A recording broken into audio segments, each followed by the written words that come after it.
வணக்கம், வாழ்க வளமுடன்.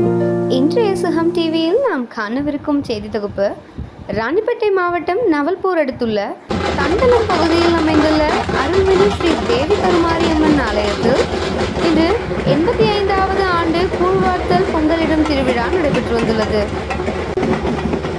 இத்திருவிழா 3 நாட்களுக்கு நடைபெறும் நிலையில் இன்று முதல் நாளாக அலங்கரிக்கப்பட்ட வாகனத்தில் அருள்மிகு ஸ்ரீ தேவி கருமாரியம்மன் காட்சியளிக்க பாலாற்றங்கரையிலிருந்து பல வகை மேளதாளங்களுடன் ஜாலம் திரட்டி பால்குடம் எடுத்து இந்நிகழ்ச்சியை மென்மேலும் சிறப்பித்து வந்துள்ளனர் நம் பக்தர்கள். இந்நிகழ்ச்சியினை ராணிப்பேட்டை மேற்கு மாவட்ட அதிமுக செயலாளர் SN சுகுமார் அவர்கள் தொடங்கி வைத்து மென்மேலும் சிறப்பித்துள்ளார்.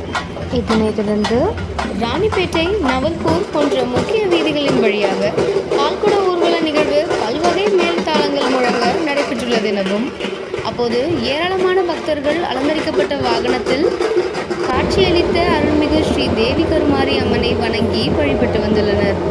இந்த பால்குட ஊர்வல நிகழ்ச்சி இறுதி கட்டமாக தண்டலம் பகுதியில் அமைந்துள்ள அருள்மிகு ஸ்ரீ தேவி கருமாரியம்மன் ஆலயத்தில் நிறைவடைந்த பின்னர் பக்தர்கள் சுமந்து வந்த பால்குடங்கள் அனைத்தும் ஒன்றின் பின் ஒன்றாக அம்மன் மீது ஊற்றப்பட்டு மகா பாலாபிஷேகம் நடைபெற்று வந்துள்ளது.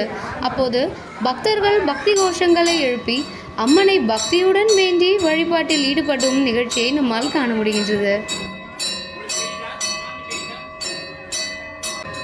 இந்நிகழ்ச்சியின் போது தலைமை நாட்டாமை என் கிரிகுமரன் மற்றும் நாட்டாமைதாரர்கள், விழா குழுவினர்கள், இளைஞர்கள் மற்றும் ஊர் பொதுமக்கள் என பல பேர் உடனிருந்து இந்நிகழ்வை மென்மேலும் சிறப்பித்துள்ளனர். இது போன்ற செய்திகளை உடனுக்குடன் அறிய இணைந்திருங்கள் சுகம் டிவியுடன். நன்றி.